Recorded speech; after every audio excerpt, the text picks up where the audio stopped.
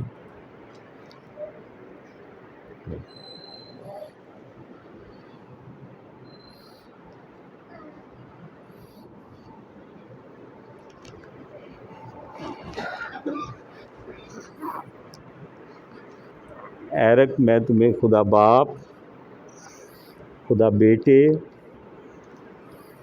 خدا پاک روح کے نام سے بپتسمہ دیتا ہوں، صلیب کا نشان لے، آج سے تو خداوند یسوع مسیح کا ہو گیا۔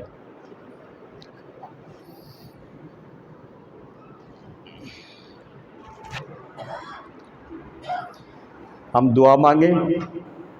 اے خداوند، ہم تیرا شکر ادا کرتے ہیں ان بچوں کے لیے، بیٹی ایبریانہ کے لیے اور بیٹے ایرک کے لیے، جو خداوند آج پاک سیکرمنٹ کے وسیلے سے تجھ میں پیوست ہو چکے ہیں۔ خداوند تو انہیں زندگی، صحت، تندرستی، لمبی عمر عطا کرنا۔ تو جو انگور کا حقیقی درخت ہے اور ہم سب ڈالیاں ہیں، تو خداوند یہ ڈالیاں تجھ میں قائم رہتی ہوئی بڑھیں، ترقی کریں، اور بڑے ہو کر تیرے وفادار، اپنے ماں باپ کے فرما بردار ہوں، اور ان کی زندگی میں تو خداوند تو انہیں کسی چیز کی کمی نہ آنے دینا۔ والدین کے لیے خاص منت ہے خداوند کہ تو انہیں توفیق بخش دینا کہ اپنے بچوں کو ایسے نمونہ دے، ایسی تربیت دے جو تیرے زندہ کلام کے مطابق ہو، جن سے بچوں کی بہتری اور بھلائی ہو۔ تیری رحمت، تیری برکت اس دونوں جوڑوں پر اور خداوند ان دونوں بچوں پر ہمیشہ قائم رہے، کسی چیز کی کمی نہ آنے دے۔ خدا باپ، خدا بیٹے، خدا پاک روح کے نام میں آمین۔